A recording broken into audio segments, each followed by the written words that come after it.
The call came at 7:43 a.m. on a Tuesday. I remember because I was staring at my phone, wondering if I should answer. Henrik Olsen, thick Norwegian accent, very polite. Mr. Brooks, we have discovered a significant problem with Brazos Energy's compliance status. I almost laughed. Almost. Instead, I took a sip of coffee and watched the sunrise over Dallas's freight yards. 5 months earlier, I'd been their senior compliance engineer. Now I was about to find out they'd made a $425 million mistake, and I had front row seats. My name is Nathan Brooks, 54, and I've been keeping oil and gas companies legally compliant for 16 years. Before that, I spent 22 years in the Air Force making sure radar systems didn't fail when pilots needed them most. Same principle, different uniform. When something breaks in military systems, people die. When compliance breaks in oil and gas, companies die. The day that started this whole mess was a Tuesday, too. Austin Patterson walked into our quarterly safety meeting and called my compliance team legacy overhead with outdated processes. I knew right then Brazos Energy was heading for a cliff. Here's the thing about guys like Austin. They think confidence can substitute for competence. He had that entitled MBA energy you see everywhere these days. Designer suit, expensive watch, and the kind of arrogance that comes from never actually failing at anything that mattered. CEO's son, newly appointed chief operating officer, fresh off a Wall Street flameout that daddy had quietly swept under the rug. See, Austin had tried playing big shot at some investment firm in New York. Lasted 18 months before they mutually agreed he should pursue other opportunities.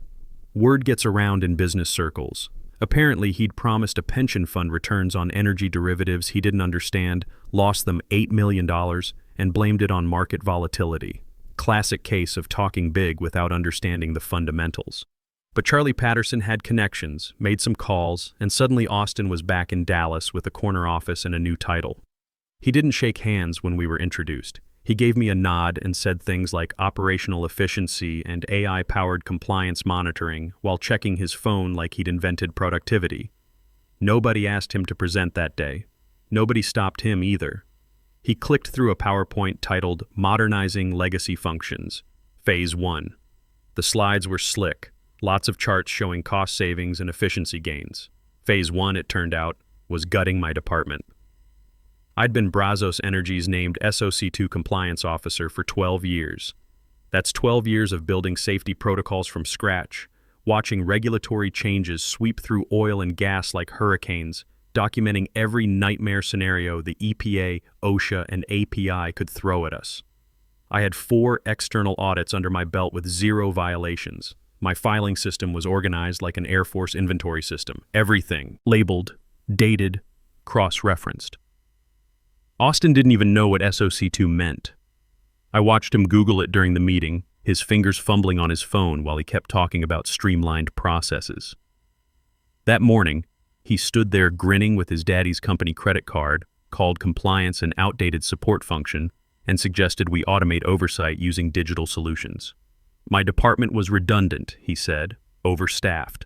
My $89,000 salary plus $14,000 in benefits eliminated. That's $103,000 in annual savings, he bragged. Almost a full marketing budget upgrade. Someone actually clapped. I didn't. I just capped my pen and asked, "Are we done here?" Austin left with his spreadsheet and a satisfied little smirk. I went back to my office and opened a fresh binder. It wasn't anger, wasn't even surprise, really. It was protocol, military habit. When someone's about to make a catastrophic mistake, you document everything and prepare for damage control.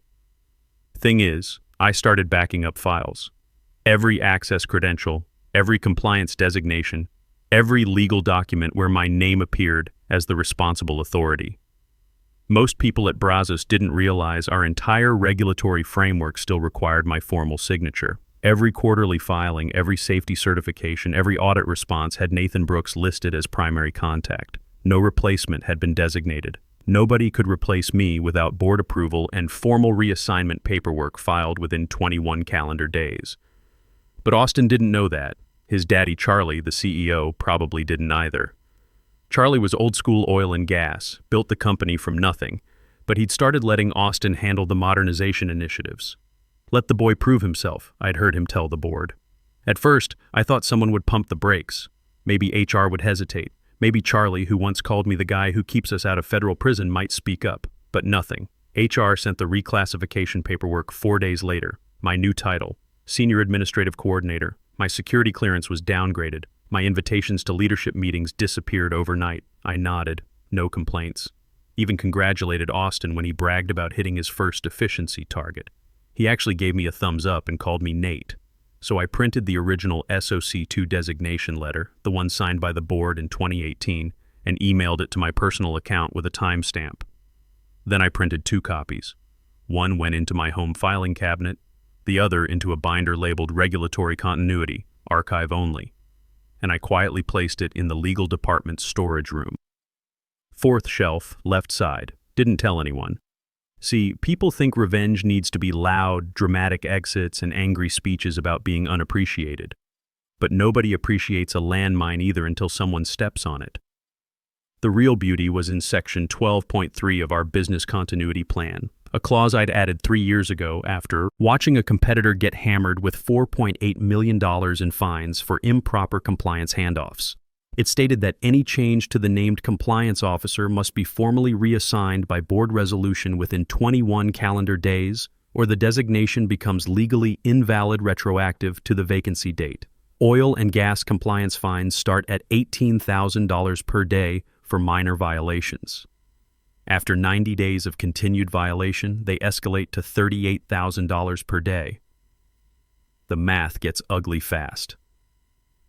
Austin had no idea. Legal hadn't checked. Charlie just signed off on the efficiency report without reading the details, trusting his son to handle the operational improvements that would position them for the big acquisition talks he'd been having with Bergen Industrial Group. Meanwhile, 6 weeks after the streamlining, I turned in my resignation. Clean and simple. Effective 14 days from today, I'll be stepping down from my position at Brazos Energy Systems. That's it. No drama, no exit interview demands, no company-wide email about being undervalued. They processed it like routine paperwork, disabled my access by end of day. The IT ticket was so rushed, they misspelled my name and forgot to update the compliance registry. Austin probably celebrated with an expensive lunch, thinking he'd successfully eliminated another legacy cost center. My daughter Sarah called that night to check on me. She's a junior at UT Austin studying law. Smart kid, smarter than her old man in most ways, but she inherited my attention to detail and my stubborn streak. Dad, you sure about this? What about my tuition? Spring semester's coming up. Trust me, sweetheart, this is going to work out. Your old man didn't spend 22 years in the Air Force without learning how to plan for contingencies. Sounds like you've got something up your sleeve, just following proper procedures. Sometimes that's all it takes. Thing is, Sarah had been giving me grief about being too rigid too. Called me old school more than once, said I needed to adapt to how business works now. Dad, you can't just expect companies to value experience anymore. It's all about innovation and disruption. I didn't argue with her. Kids her age think experience is just another word for being stuck in the past. She'd figure it out eventually. That weekend, I updated my profile on the Federal Compliance Registry, setting my certification to active, executive designation relinquished, no replacement filed, effective day 28. Then I registered as an independent consultant specializing in crisis compliance recovery. 24 hours later, my phone started ringing. By Monday, I had 5 serious inquiries. 3 from law firms representing companies in regulatory trouble, 1 from a boutique consulting group, and 1 from a Norwegian energy conglomerate that specialized in acquiring American mid-market manufacturers. That last one made me smile. Across town at Brazos Energy, everything hummed along without missing a beat. No exit procedures, no knowledge transfer, no replacement training. Austin was already planning phase 2 of his optimization strategy, talking about leveraging AI solutions for predictive compliance modeling. Charlie started talking about the company's new agility mindset in industry interviews. "We're not your grandfather's oil company," he told the Dallas Business Journal. "We're positioning ourselves for the future." Nobody noticed the compliance clock ticking toward day 22. I set up shop in a small office above Tommy's BBQ on Industrial Boulevard. 2 desks, a coffee maker that worked half the time, and a view of the freight yards. Rent was $2,200 a month. My first consulting contract paid $350 per hour. The math worked better than my old salary. Every morning I'd walk downstairs and get coffee from Tommy, old Marine who'd run the place for 23 years. We'd talk about the cowboys, the weather, sometimes about business. He knew I'd left Brazos but didn't pry. Military guys understand when someone doesn't want to talk about work. "How's the consulting business?" Tommy asked one morning, pouring me a fresh cup. "Can't complain. Turns out there's a lot of companies out there that don't know what they don't know. Always is. My dad used to say, Bichani, the most dangerous thing in business is a man who thinks he's smarter than his own rules." Tommy had that right. Problem with people like Austin is they think rules are suggestions. In the Air Force, we had a saying, procedures are written in blood. Every regulation, every safety protocol exists because someone somewhere learned the hard way what happens when you don't follow them. But here's what I knew that Austin didn't. Bergen Industrial Group had been circling Brazos Energy for 6 months, and they were notorious for their thorough due diligence. Norwegian companies don't mess around when it comes to regulatory compliance. They'd learned the hard way that American acquisition targets sometimes had surprises buried in their paperwork. Day 43 of Brazos Energy's compliance violation. I got a call from an oil services company in Louisiana. Their compliance officer had quit without notice, and they were facing a regulatory audit in 5 weeks. Panic mode. I quoted them $375 per hour plus expenses for a 4-week emergency engagement. They said yes before I finished the sentence. "Mr. Brooks, we're in deep trouble here," their plant manager told me on the phone. "Our guy left everything a mess. Files scattered. Certifications expired. Nobody knows what we're supposed to file or when." "Sir, that's exactly the kind of situation I specialize in. I can have your documentation organized and audit ready in 3 weeks. You sure about that?" 22 years keeping radar systems from failing, sir. I'm sure. Day 67. I was on a plane to Oklahoma helping a refinery navigate an EPA investigation. Their previous compliance team had missed a filing deadline. The potential fines were in the millions. My job was to reconstruct their documentation trail and prove good faith compliance efforts. Military precision and attention to detail. Same skills, different battlefield. Sarah called while I was in Tulsa. "Dad, I've been thinking about what you said about procedures and planning ahead." "What about it?" "Well, I was looking at some of the compliance law programs here at UT. The professors are saying it's a growing field. Good job security." I smiled. Kid was starting to get it. "Your old man might have mentioned that once or twice." "Yeah, you did. I'm thinking about adding a minor in environmental compliance law. What do you think?" "I think that's smart planning, sweetheart. Always good to have skills that companies actually need.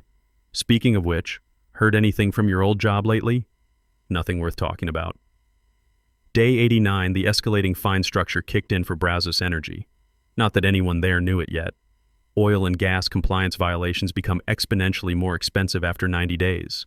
The daily penalty jumped from $18,000 to $38,000. Still invisible, still accumulating, still retroactive today. 22. I was back in Dallas when Tommy mentioned he'd heard some rumors. Word is Brazos Energy's got some kind of deal cooking. Big Norwegian company sniffing around. Yeah, Charlie Patterson was in here last week bragging about it. Said they were going to be millionaires. I sipped my coffee and watched a freight train make its way across the rail yard. Funny how things work out. Day 95. Sarah called with news. She'd been accepted into UT's accelerated compliance law program. New field, growing demand, excellent job prospects. Guess who inspired me to look into it?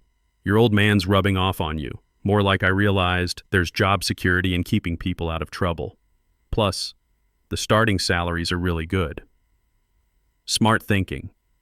Companies are always going to need people who know how to follow the rules. Dad, can I ask you something? Shoot. You really think Brazos Energy is going to be okay without you? I looked out my window at the Dallas skyline, thinking about Section 12.3 and the compliance clock that nobody over there was watching. Sweetheart, some lessons you can't teach. Some folks got to learn the hard way. Day 120. Brazos Energy announced the deal of the century. Press release went out at 9:00 a.m. Brazos Energy Systems to be acquired by Bergen Industrial Group for $425 million. The story made the Dallas Business Journal front page. Charlie was quoted extensively about Brazos Energy's innovative operational transformation under new leadership. Austin was quoted too, and you could practically hear his chest puffing up through the newsprint. He'd positioned himself as the architect of Brazos Energy's lean operational model that attracted international attention. The article mentioned his strategic elimination of redundant legacy functions as a key factor in Bergen's interest. There was even a photo of him in his corner office, arms crossed, looking like he'd just conquered Europe. I read it over my morning coffee at Tommy's. The old Marine saw me smiling at the newspaper. "Good news?" he asked. "You could say that. Sometimes patience pays off." Tommy glanced at the headline. "That your old outfit?" "Used to be. $425 million. That's serious money." "Sure is." I folded the paper and finished my coffee. Wonder if they dotted all their I's and crossed all their T's. Tommy gave me a look. Military guys know that tone. Sounds like maybe they didn't. Well, that would be their problem, wouldn't it? Day 135, the due diligence team from Bergen Industrial Group arrived in Dallas. Professional, thorough, and led by Dr. Astrid Weber, who spoke 4 languages and had the kind of attention to detail that made German engineering legendary. Her team included Henrik Olsen, a compliance specialist who'd spent 18 years auditing American acquisitions for European companies.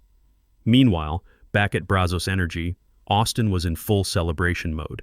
He'd already started talking about his post-acquisition role, dropping hints about expanding into international markets and leveraging Bergen's European connections. "This is just the beginning," he told anyone who'd listen. "We're going to show them how American innovation really works." Charlie was proud as punch, telling reporters how his son had transformed the company culture. Austin brought a fresh perspective we desperately needed. Sometimes you need young blood to shake things up. Sarah called that evening, excited about the news. "Dad, did you see your old company's getting bought out? $425 million. "Yeah, I saw. That's crazy money. Think they'll keep all the employees?" "Hard to say, sweetheart. These international buyouts, sometimes they clean house, sometimes they don't. Kind of weird timing though, right? I mean, they just restructured everything, got rid of you and your team, and now suddenly they're worth $500 million. Smart kid." Funny how that works out. You don't sound surprised. I learned a long time ago that in business, timing is everything. Sometimes companies get lucky, sometimes they don't. The Bergen team spent their first week reviewing financial records, operational metrics, and safety protocols. Everything looked clean. Austin had prepared beautiful presentations about streamlined operations and reduced overhead. The numbers were impressive. The timeline was aggressive. Charlie had already started talking about integration plans. Bergen executives were optimistic. This looked like exactly the kind of lean, efficient American manufacturer they wanted in their portfolio. Brazos Energy's management team was confident. Legal had reviewed everything twice. The deal was on track for closing in 2 weeks. Austin was already planning his victory celebration, talking about taking the whole family to Europe to tour Bergen's facilities. "We'll show them what Texas hospitality looks like," he bragged. But I knew something they didn't. Henrik Olsen wasn't just any compliance specialist. Guy had a reputation in the industry. He'd killed 3 major acquisitions in the past 5 years, saving Bergen from deals that looked good on paper but had regulatory time bombs buried in the fine print. Word was he could spot a compliance gap from 50 feet away. Day 140, Tommy mentioned he'd seen some foreign-looking folks in suits around town. "Norwegians," I told him. "Due diligence team. They're buying Brazos Energy." "Trying to." "You think it'll go through?" I shrugged. "Depends on what they find when they start digging." Day 145. Sarah called again. She'd been following the story in the local business press. "Dad, I've been reading about this Bergen industrial deal. The professors here are saying it's a big deal for Dallas. Lot of jobs at stake. That's usually how these things work. You ever deal with international compliance stuff when you were there?" "Some." "European companies are pretty thorough. They don't like surprises." Day 147, Henrik Olsen was getting deep into the compliance review. Bergen's legal team had given him a checklist of regulatory requirements that needed verification. Standard stuff, environmental permits, safety certifications, federal compliance designations, the kind of paperwork that most American companies kept in good order. Most companies. Day 148. Henrik was in Brazos Energy's legal archive room cross-referencing regulatory filings with personnel records. Routine due diligence, nothing unusual. He wasn't looking for problems, just verifying that all certifications were current and properly maintained. That's when he found my binder, fourth shelf left side, exactly where I'd left it 5 months earlier. Regulatory continuity, archive only. Henrik spent 2 hours going through every document. Then he cross-referenced the dates with Brazos Energy's current compliance registry. Then he pulled out his calculator and started running numbers that would change everything.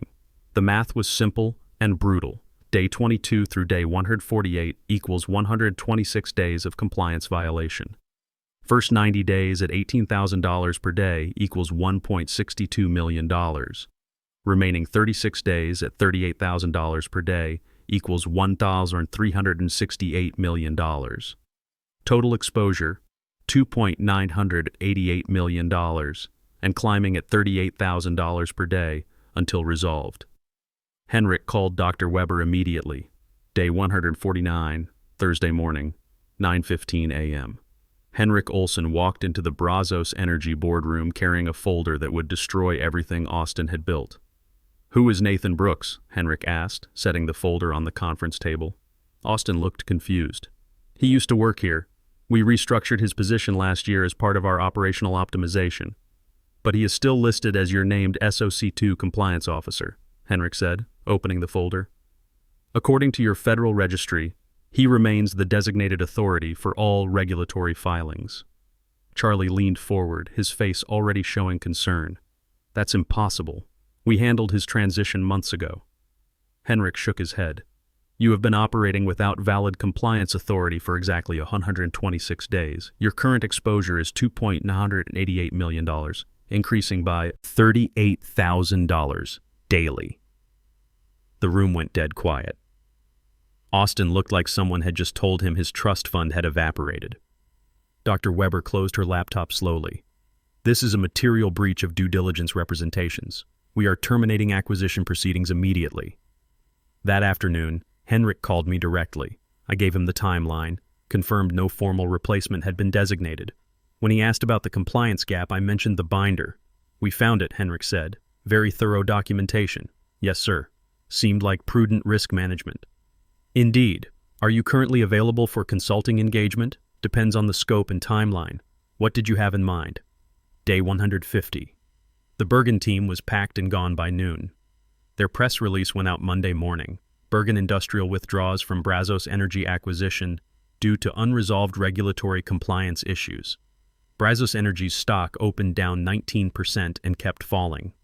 By market close, it had dropped 34% in a single day. Austin tried damage control, calling it a minor procedural oversight in interviews. But word gets around fast in the industry. By Wednesday, 2 other potential buyers had backed out. The company that Austin claimed was positioned for the future was suddenly toxic. Day 156. Charlie Patterson called an emergency board meeting. I heard about it from Tommy, whose cousin worked in the building next door. "Lot of shouting coming from that boardroom," he told me over coffee. The board gave Austin 24 hours to submit his resignation. He tried to blame legal, tried to blame HR, tried to blame everyone except himself. But when you promise shareholders a $425 million payday and deliver a $3 million regulatory fine instead, somebody's got to take the fall. His resignation letter was 2 sentences long. Effective immediately, I am stepping down from my position as Chief Operating Officer of Brazos Energy Systems. I wish the company continued success in its future endeavors. Charlie announced his early retirement that same day, day 160. Dr. Weber called me back. "Mr. Brooks, Bergen Industrial is interested in retaining your services for a comprehensive compliance review of our North American operations. 18-month contract, $350 per hour, full autonomy over methodology and timeline." I looked around my little office above Tommy's. Coffee maker that worked half the time, view of the freight yards, and a stack of consulting contracts that had tripled my old salary. "Yes, ma'am, I'm available." Sarah called that weekend, excited about starting her compliance law program. She'd been following the Brazos Energy story in the business news. "Dad, they're using this as a case study in my business law class. Professor says it's a perfect example of how cutting corners on compliance can destroy shareholder value. What's your take on it?" That someone at Brazos Energy knew exactly what they were doing when they wrote those procedures, and someone else ignored them because they thought they knew better. You know what's funny? I used to think you were too rigid about following rules. Now I'm thinking maybe that's not such a bad thing. Smart thinking, sweetheart. Rules exist for a reason. Dad, I have to ask, did you know this would happen? I thought about that for a moment. I knew what the consequences were supposed to be if proper procedures weren't followed. Whether they'd actually follow through was up to them. You're something else, you know that? Just an old Air Force guy who knows how to read the manual. Tommy poured me a fresh cup of coffee Monday morning. Heard about your old company. Rough break. Some folks got to learn the hard way. Word gets around in this industry. Company that fires their compliance officer to save money. Other companies remember that. Your daughter's right about job security. There's always demand for people who can keep companies out of federal prison. Business is good, really good. The Brazos Energy building sits mostly empty now, for lease signs in the windows. Austin's LinkedIn shows he's exploring new opportunities in emerging markets. Charlie's retirement in Scottsdale is probably comfortable, but his reputation in Dallas manufacturing circles is finished. Me? I'm the guy companies call when they want to make sure their compliance officer is irreplaceable. Because experience beats innovation every single time. Especially when the stakes are measured in hundreds of millions and someone's counting on you to know where all the exits are located. Just took them $425 million to figure that out.